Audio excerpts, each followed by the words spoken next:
All right, so I probably won't be able to see if anybody's asking any questions or anything. So it'd probably be best, if y'all do have questions to just speak up and, kind of interrupt me.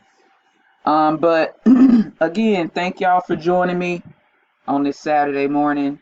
You could be anywhere else in the world, but you chose to be here. I got at least one hometowner on here. I appreciate you, Christy, for joining. Um, but for those of you that don't know me, my name is Lance. I'm from North Carolina. That's the home state, but I'm currently living in Northern Virginia. I definitely like to say Northern Virginia because I don't associate with the southern part of it for the most part. It's almost like two different states to me. Um, so I decided, last year that I was going to put on a series of webinars that are basically designed to, the overall goal for me is to kind of eliminate as many barriers as I possibly can for other people when it comes to the markets and just trying to, meet whatever financial goals that you may have personally in your life. So these market musings, they will, of course, they'll always be free. I don't, there's no point in me trying to charge people, nickel and dime people to death or nothing like that. I thoroughly enjoy talking to people about the market. So every month I'll be doing this and doing a different topic every month, that's basically designed to provide a little bit of education and reduce a lot of the fear. Because ultimately, a lot of us black people and some of you that are already participating in the markets, there was one time where we didn't know what we know now. And a lot of it was fear based. It was, I know about the markets, at least me personally, it was like, I know about the markets. I know they exist. I know that I could make money in the markets, but I have no idea on how it works, you know. But I'll talk a little bit about that, shortly. So, my goal is to assist as many black people as I possibly can with making money in the markets. I mean, it's a lot of money in the markets every day.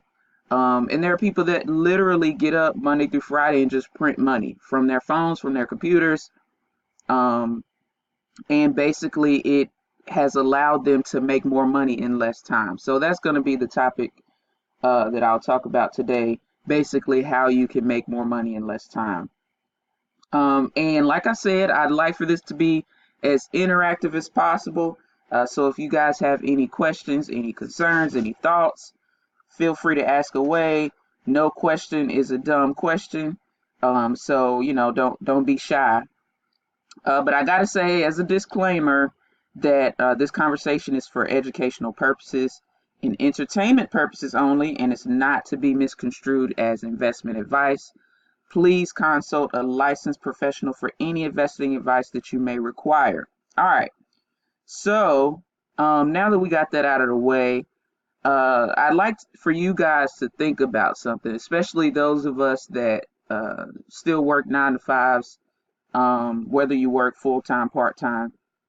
How many hours does it take you to make enough money to pay your rent or your mortgage? Has anybody ever like sat down and said, okay, it takes me, kind of broke it down in that kind of a way?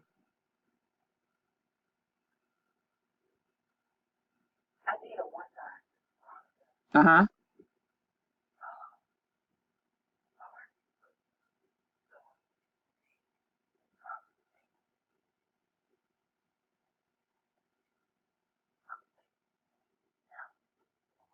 Okay, okay, okay. What state you live in, Veronica? Okay, okay. Well, yeah, yeah, it is some cheap real estate up there, and I was surprised. I have a friend that lives up in Chicago, and she lives, I think, on the outer skirts of Chicago. It's called Jubilee or something like that.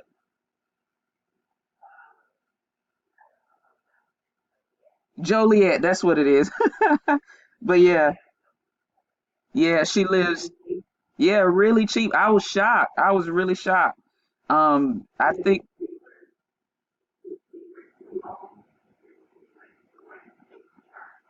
okay, okay.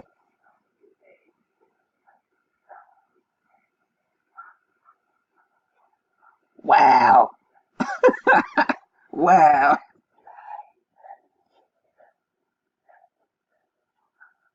Wow. Uh-huh. Oh, that's dope. That's dope. Are you close to the Chicago area? Or are you somewhere else in Illinois? Okay. Okay. Okay. Okay. Gotcha. Gotcha. That's dope. That's dope.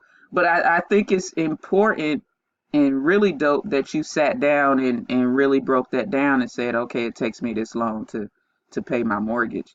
Um, but I did a little bit of research last night, and of course, my home state is North Carolina, so according to apartment list, the median income for a two bedroom, or the median cost of rent for a two-bedroom apartment is, or two bedroom dwelling, is around $907, and then the U.S. median is just under 1,200. So if we were to say that, let's say, the average wage in North Carolina is $15 an hour, what that means is that you're grossing like $1,200 biweekly, and it took 80 hours of your time to gross that amount. And we all know you're not bringing home $1,200. You're probably bringing home more like maybe eight, seven, something like that. Um, so in reality, paying for your home probably costs over 100 hours of your time, um, just to live in your home, and that doesn't include all the things to maintain your home, your other obligations, food, children, etc., etc. So, think about, your household bills, think about your monthly salary. And if, the fact that you work full time, if you work full time, it requires that you work at least 160 hours in a month to make that money. And me, my job is pretty demanding. So, although absolutely hate overtime, I have to work overtime a lot because I work as a case manager for an insurance company. So it's the work never stops, never stops. And if I take time off, the work just piles up. So I got more work when I come back from vacation. So it's one of those types of jobs.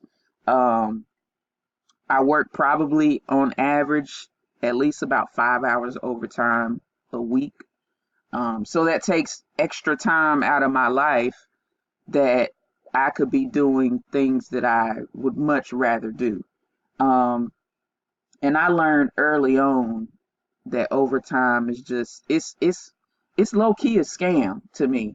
I remember my first job coming out of the military was at a nursing home, and I remember going to this nursing home and applying for a job. I got the job, and they were like, "Oh yeah, start and pay $16 an hour," and I was like, I was maybe 23 at the time, no children, no obligations or nothing like that. So I'm like, wow, that's great money, So I'm trying to work all the hours that I can work. So anytime they came to me and was like, "Hey, Lance, we need somebody to cover," yep, I'll cover.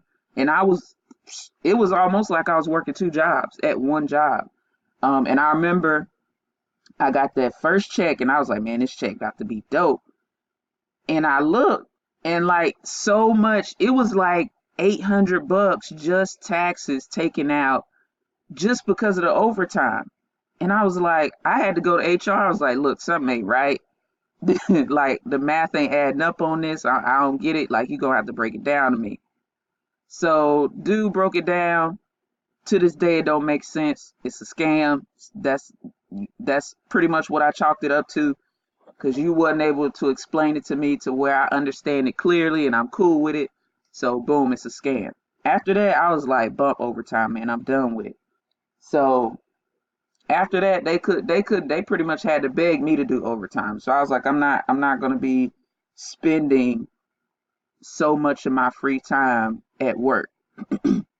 But yeah, so imagine being able to make more money in a less period of time.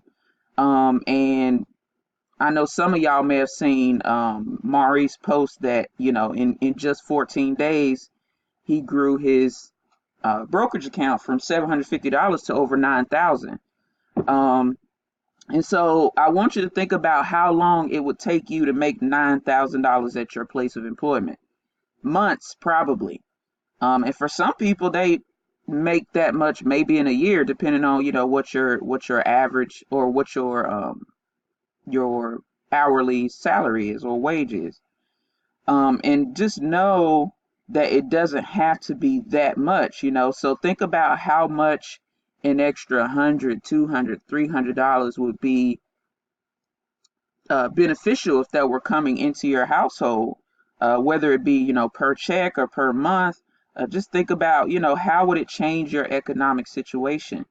Um, and like I said before, it's lots of people waking up printing money on a daily basis in less than 6 hours. So the markets are open from 9:30 a.m. Eastern Standard Time to 4 p.m. Um, and they make more money in sometimes minutes, sometimes a few hours, sometimes maybe a couple days than people make on their paychecks in a 80-hour time frame. Um, so just a little bit more about me. Um, Lexington, North Carolina. I know Russell's familiar with North Carolina. I met Antonio in Lexington, North Carolina.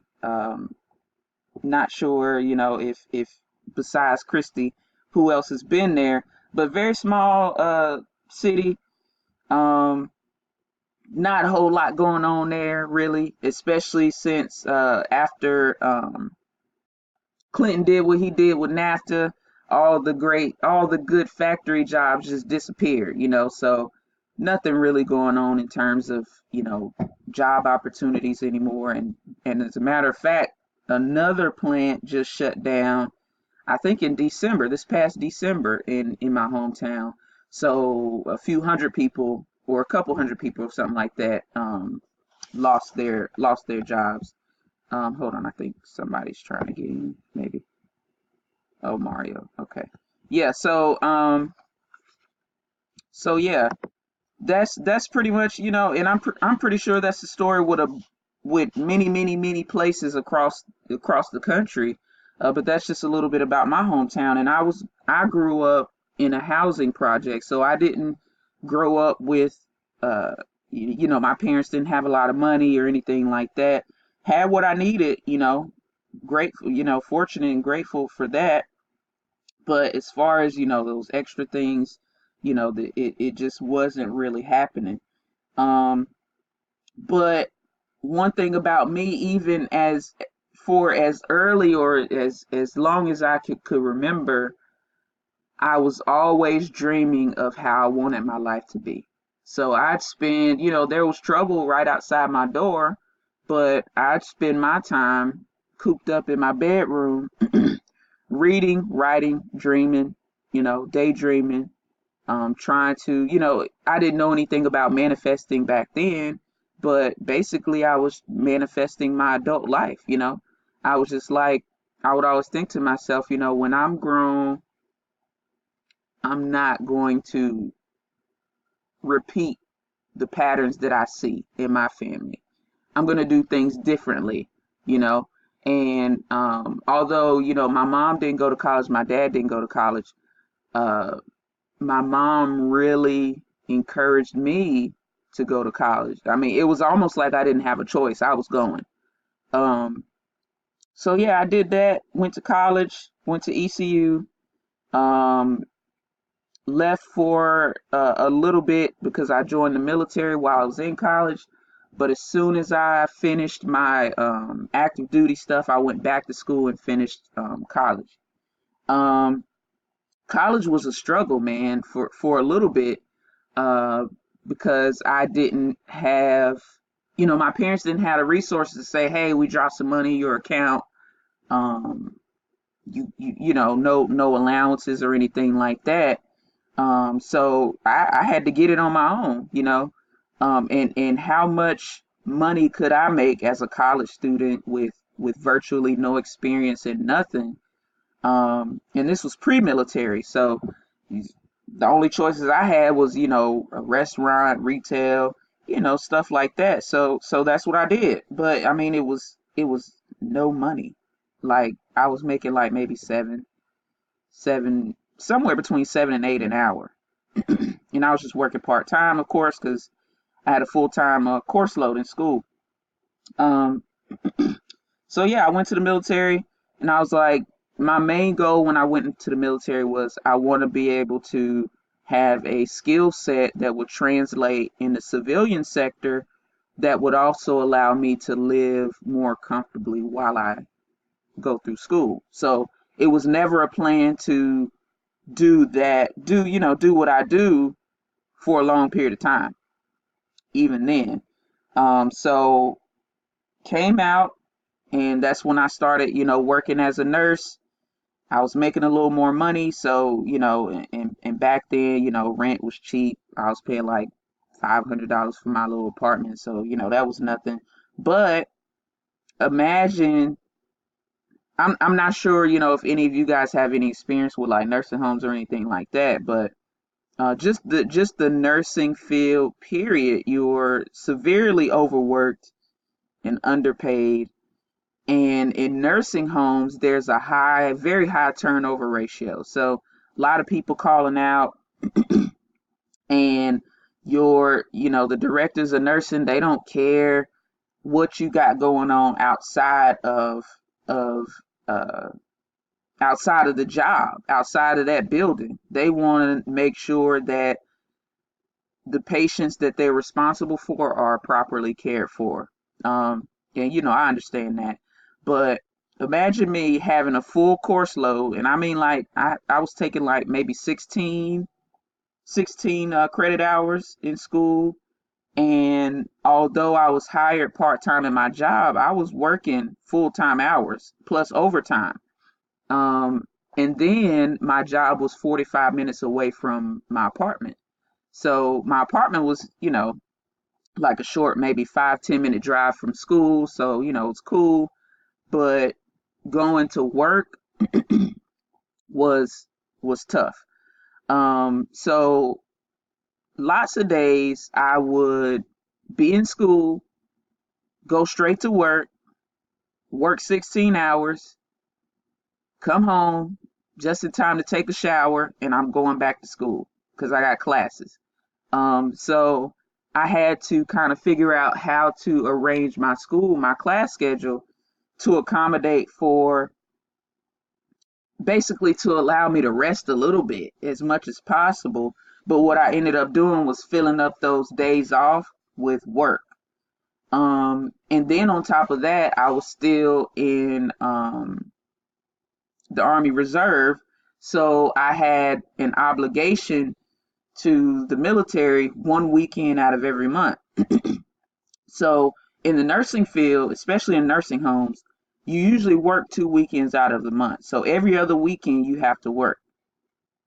And then of course you get 2 days off during the week on those days, on those weeks that you have to work that weekend. So 2 weekends out of the month are dedicated to my job. One weekend out of the month is dedicated to Uncle Sam. And I might get one weekend to myself to do whatever, right? But the thing about my job back then is that if I missed my weekends that I was scheduled to work, I had to make it up. So a lot of times my my Army Reserve weekend fell on one of my 2 weekends I was required to work at my job. So that means I get no weekends off. So I'm working full time, I'm in school full time, and I'm also in the military, and I have to go to Greensboro. So, mind you, ECU is out in Greenville, so Eastern North Carolina. So once a month, I had to go home. So that's about a 3 hour drive uh, for to report for duty. So I mean, it was cool being able to go home and see my family and stuff like that, but literally no time. I come home early Saturday morning. I got to go to work, and they would keep us probably 12 hours. And so all I had time to do was go home, go to sleep, get up Sunday morning, do it again. And the only thing about getting off on Sunday, late Sunday, is now I got to drive 3 hours back to school. So I've taken many a nap on the highway. I've been fortunate that, nobody ever decided to, come up to my car and off me or nothing like that. But yeah, so that was pretty much my young adult life, in my 20s, coming out of college, dealing with the military and stuff like that. So um, I'm still, when I left college, I moved to Charlotte, North Carolina for a little while. I was making, more money then. At least I'm not in school anymore. So got a little more time, but I'm commuting from Charlotte to Salisbury. Well, for a while I was going to Huntersville, which isn't far, right outside of Charlotte, but um, commuting from Charlotte to Salisbury, that's maybe a good 45 minutes, 30 minutes, depending on traffic. Um, so I was doing that for a year. Then an opportunity came for my wife where she applied, just applied on a whim, applied to a job in Virginia. So at this time we're living together. We're not married or anything like that, but we're living together at the time. Um, and so then she gets this job, and it's just like, okay, now what are we gonna do? You know? So I went back and forth with it for a little while because in my mind I was gonna live in North Carolina for my entire life. You know, I've lived in other states, because of the military and stuff like that, but for me, it was just going to be North Carolina. It wasn't going to be Lexington, of course, but it was going to be somewhere in North Carolina that I was going to live because I really do love the state. But um, so she was like, okay, how about you just come up here to Virginia and visit and see how you like it? And for some reason, I had this bias against the state of Virginia. I don't know why. I will never live in Virginia. And I guess I kind of manifested Virginia, like manifested living in Virginia. So that was cool. So I came and visited her for like a week, and I was like, okay, this is cool. I can do this. But we had to find somewhere that was kind of homey and not like big city life that's on the outside of a big city. I was cool with that. So Virginia actually became like a leap of faith for me, because I actually took a job paying less money to come and live in an area with a much, much, much higher cost of living. Um, Northern Virginia, it's really expensive to live up here. And so, we never thought about, buying any property or anything like that because it was like, it's too high up here. We just gonna find us a nice apartment that we really, really like, and that's gonna be it. But anybody, these days they got market rates with rent. So every month they're not every month, but every time your lease ends, they're jacking up the rent. So it's just like it came down to, okay, do we want to continue paying all this money for somebody else's mortgage, or do we want to buy our own, and um be contributing to our basket of wealth? So we ended up buying. We decided to buy. At this point, I get a nice raise at my job, so I'm making more money now, um, and I'm still not happy, right?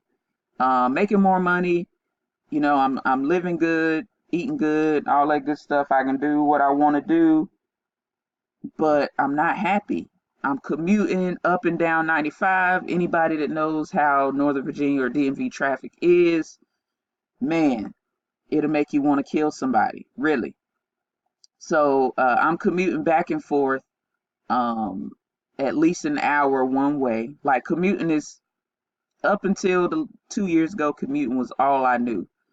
So even more time, my 8 hours at work, and then you got to tack on at least 2 more hours because of my commute. And I feel like I'm not really, getting anywhere. And before I even moved to Virginia, I tried my luck in the markets. Um, I had some extra money at one point, and I was like, I talked to Sky. I was like, I think I want to try to make some money in the stock market. She was like, okay, cool. Put my money in the markets.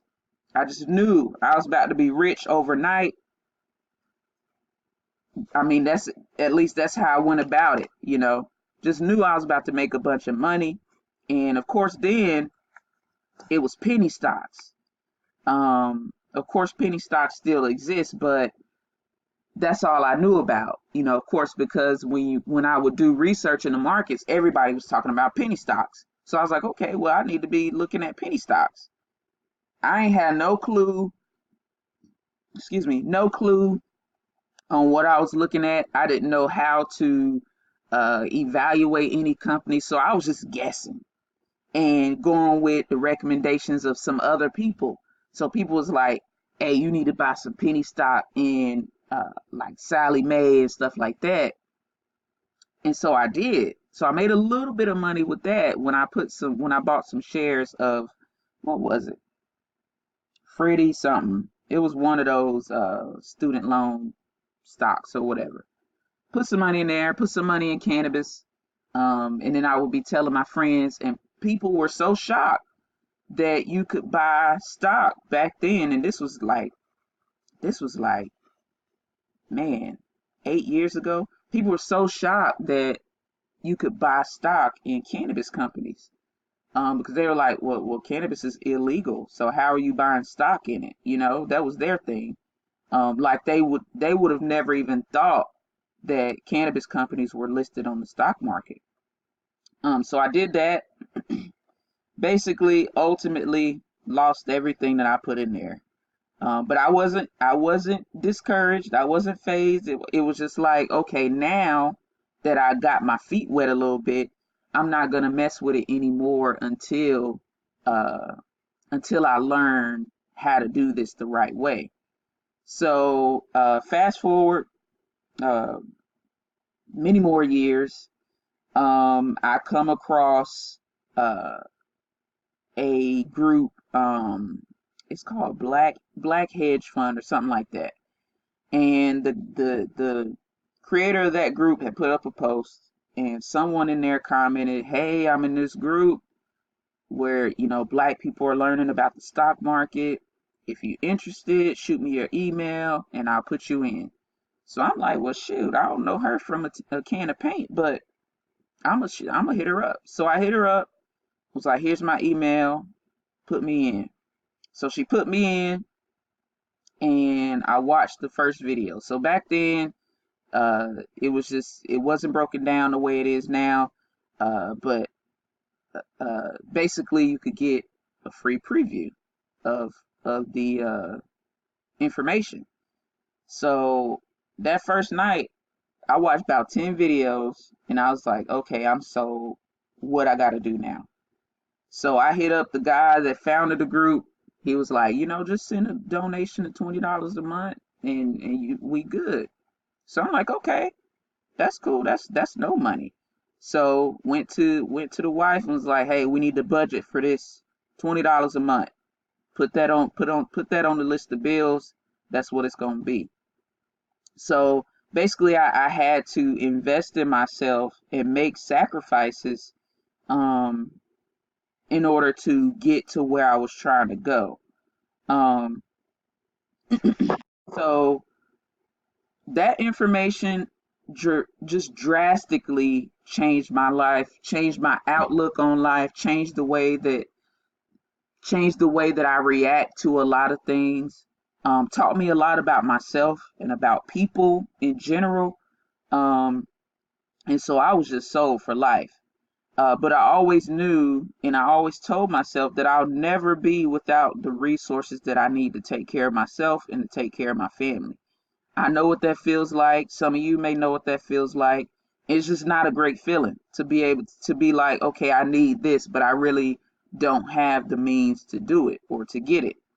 Um, so, I mean, now I have the power to print money almost at will, So if I lost my job today, I'm good, because I have provisions in place to make sure that there's still money coming in, right? Um, so although I'm working full time, I'm also commuting in DMV traffic, Northern Virginia traffic. I'm still dedicating time to what it is that I want to do ultimately. I'm devoting time to my future, right? So it required basically a lot of my extra time outside of work because I couldn't expect things to just be handed to me or come to me. So I knew that I had to put in the work to manifest the life that I want in the future. Um, so I devoted time to learning about the stock market. I started a business, and my business costed me no money to start. And last year I made more money in my business than I made while I was working as a nurse down in North Carolina. So that was powerful for me to be able to do that, and I'm grateful that people support me monetarily. They say, "Hey, Lance, what you got going on?" All right, and I say, I got this, and that going on. And they're like, "Hey, I need a piece of that," and they send money. And it's not because they're simply like, "Oh, I just love Lance." It's Lance has been able to demonstrate the value of what she puts out, and I'm able to make money based on what she teaches, basically what she's taught me. So people they continue to support you for as long as that is the case. Um, so my investment, in myself that I put in over the years yields me right now over 3K a month. Um, in extra income. So on top of my job, I'm still bringing in this extra money, and it doesn't take me 160 hours to do it, right? So of course, my job, I work full time, but with my business and with the markets, that's not full time. I just put in a few hours a day and, call it a day. That's it. Um, I've seen people make thousands in minutes. I've made thousands in minutes. It's almost unbelievable until you see it, you know. But it starts with the mindset, and remember I said that I had the mindset as a child because I knew, just being my observant self, I knew how I didn't want my life to be as an adult.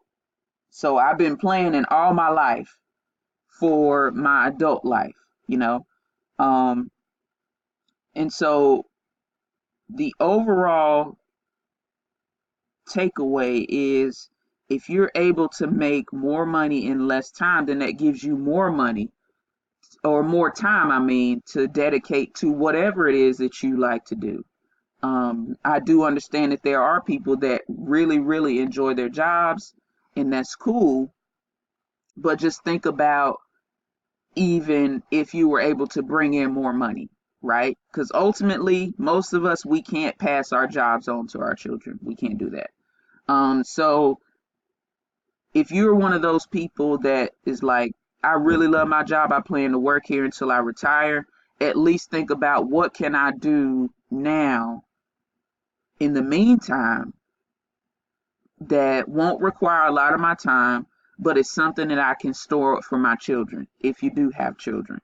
So stocks, that's wealth that you can pass on to your children. Of course, you can pass on real estate to your children. You can pass on businesses to your children. But ultimately, stocks offer you the lowest barrier to entry because it does not require a lot of money. Remember, I said that the guy, his name is Maurice. He $750, grew it to 9,000. Imagine at that rate what it's going to be by the end of the year. Hell, by summertime, just compounding money, profits. So there's a lot of false information out there where uh, people are, and people with large followings, they're giving people the impression that the stock market requires that you already be rich to make money. And that's false. I've seen people go from zero to being financially free in just a few years. So if that's something that you desire, hit me up, and I can help you out with that. At least get you on the path. And even if you're just like, I just want to make sure that I have something that I can give to my children that will last through, from generation to generation. Like I said, it doesn't require a lot of money, doesn't require a lot of your time. You can build your own portfolio and just say, okay, I'm gonna treat this portfolio like a bill. Every month, I'm gonna put X amount of dollars into this account, buy stock until the day that I die, and then my children will be my beneficiaries, or whoever will be my beneficiaries. And that's one of the greatest gifts that you can give to your offspring, is by providing them certain advantages, economically, really. Um, uh, so think about that. Think about what you would be doing if you had a little bit of more free time in your day. How would you be living your life? Me personally, when I have more free time, I'm not required to go to a job. I'll probably be taking naps because I love taking naps. Uh, just, going out to eat, traveling a little bit, not far, because traveling is kind of a burden to me. Um, but being able to just go do whatever I want to when I want to without having to request anyone's permission. That's the craziest part to me. Um, but basically, I'm a living testament of the power that investing in yourself can offer. And like I said, it doesn't cost a lot of money. My lifestyle now is completely different than how I grew up. Uh, you know, um, I've just bought my second house in Northern Virginia. High ass cost of living. I have everything that I could ever need. Um, I'm not living like, I'm not living like paycheck to paycheck. I've managed to save a nice little nest egg, for a rainy day, and just adding to it as much as I possibly can. Like I said, sacrifices. I've just been making so many sacrifices, all the while believing and knowing that it's all going to pay off in the long run. But like I said, first it starts with the thought. It starts with that desire to want something better or more. And you don't have to feel ashamed for it. Black people, for some reason, we have this like built-in shame around wanting money, wanting wealth. I remember I was working at a clinic and I was reading Think and Grow Rich. So I'm carrying it around at work, sitting in the break room reading, and this white lady comes up to me and she was like, "Do you want to be rich in spirit or rich in pockets?"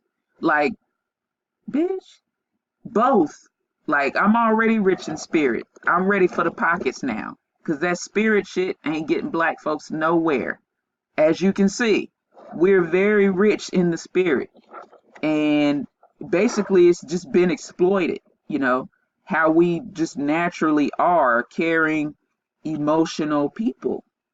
Everybody else exploits that, you know? So, people, it seems as though white people generally have this built in desire, whether they're conscious of it or not, to not see black people building wealth, economic wealth. As long as we just rich in spirit, all good. Not worried about that. March on, do whatever it is you do, but don't get no money. Don't get no money.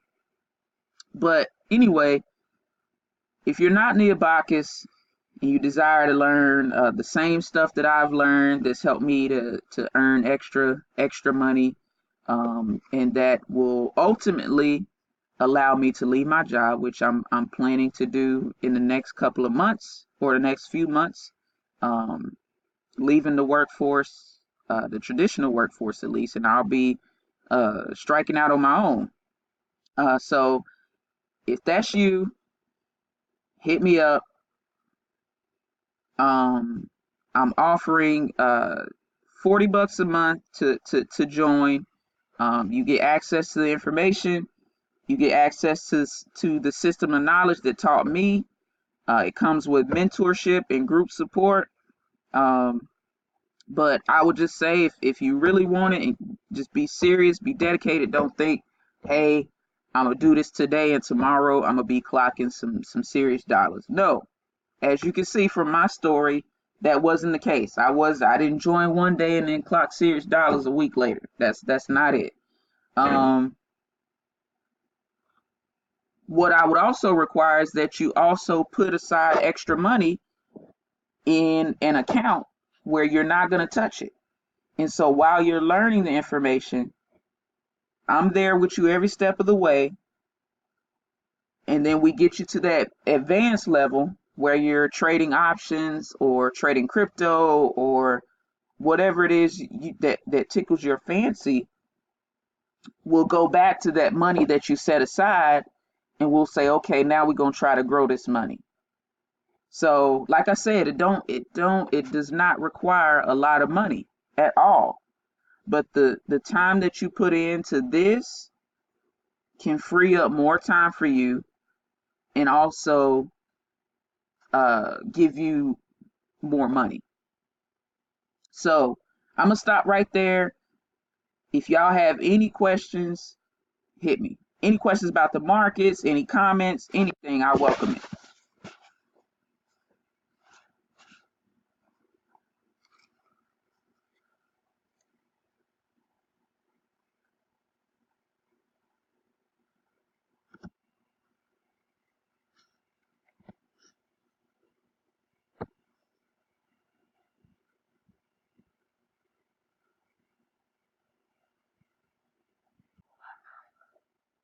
Mm-hmm.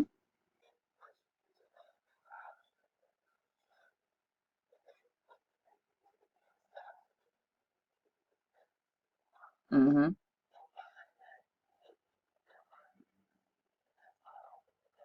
Yep. Yep. That's a good comment too. Because I did the same thing. I was like, let me see how much money I need to make on a daily basis just in the markets in order to maintain.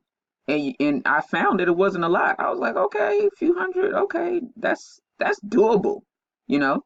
So, um, you know, definitely don't think that it just to maintain your current lifestyle, you'd have to make all kinds of money.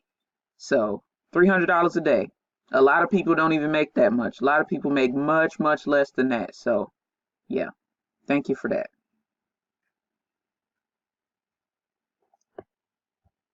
Anyone else?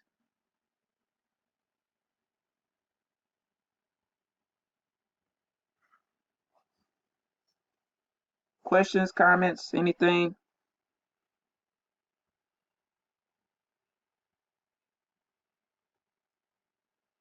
Well, okay. If not, like I said, I'll be doing these talks every month. Toward the end of the month, and next month, let me see what my topic is next month. Oh, okay. So next month, February, I'm going to talk about reparations. So we'll have that conversation. I hope to see a lot of you there. Um, I don't have a date yet, but I'll be putting that out in the next, few weeks or so. So we'll have a conversation about reparations. And remember, those of you that got on late, these market musings, basically designed, conversations designed to uh, eliminate as much as possible, or at least further lower the barrier that Black people seem to have when it comes to jumping into the stock market. So uh, I'm not going to take up too much more of y'all Saturday, that is, but I want y'all to know I'm really grateful for y'all participating. Those of you that are in the Abacus, those of you that are not in the Abacus, I really appreciate y'all. Hopefully y'all will continue to participate. Like I said, these will be free, conversations. I'll be posting this later on my YouTube channel. I'll post it on Facebook. Um, Share. You never know who these types of conversations can help. And I'm trying to connect and help as many of our people as I possibly can. So um, thanks, y'all. Y'all enjoy the rest of your Saturday, and I'm grateful for y'all. And I wish all of y'all well.